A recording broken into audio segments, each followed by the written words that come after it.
Ayan mga friendship, magluluto na naman tayo ng ating pagkain. Ito ay gata, malabnaw na gata.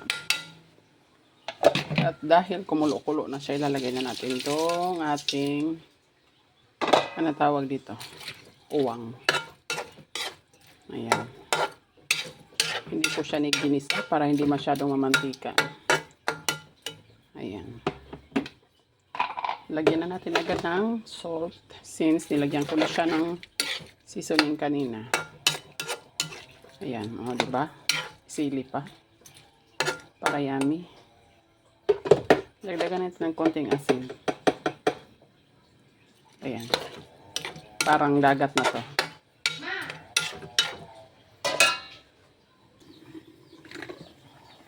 Ayan, medyo kumulo-kulo na siya. Ayan.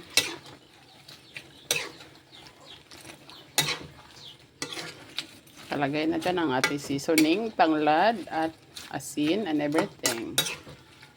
Diba?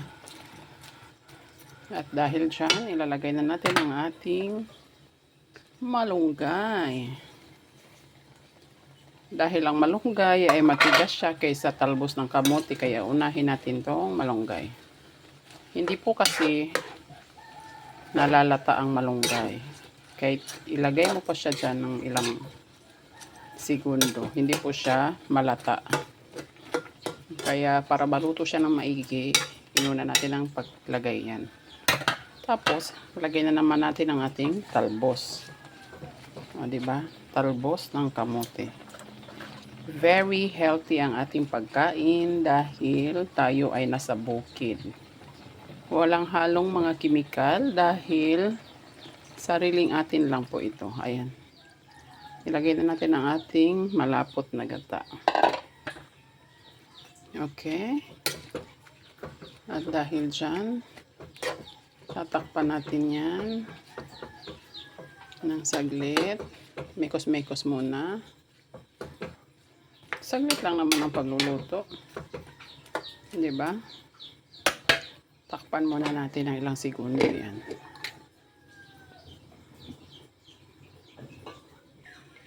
So, ayan. Open sesame.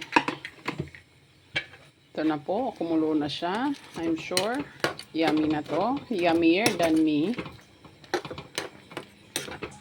Ayan. Kailangan mahalo natin na mabuti para yung alat sa ilalim ay magpantay dito sa ibabaw. Diba? Yung kamay ng ano, uwang.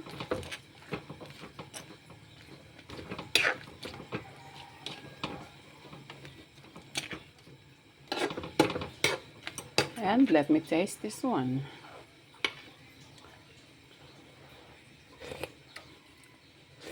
Wow. Papapayami ka talaga. So, luto na ang ating ulam. Kakain na tayo. Diba? Tingnan nyo naman.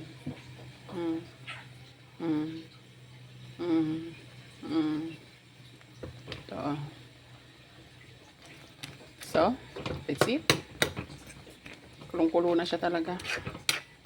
I'm pretty sure na luto na to. Thank you for watching.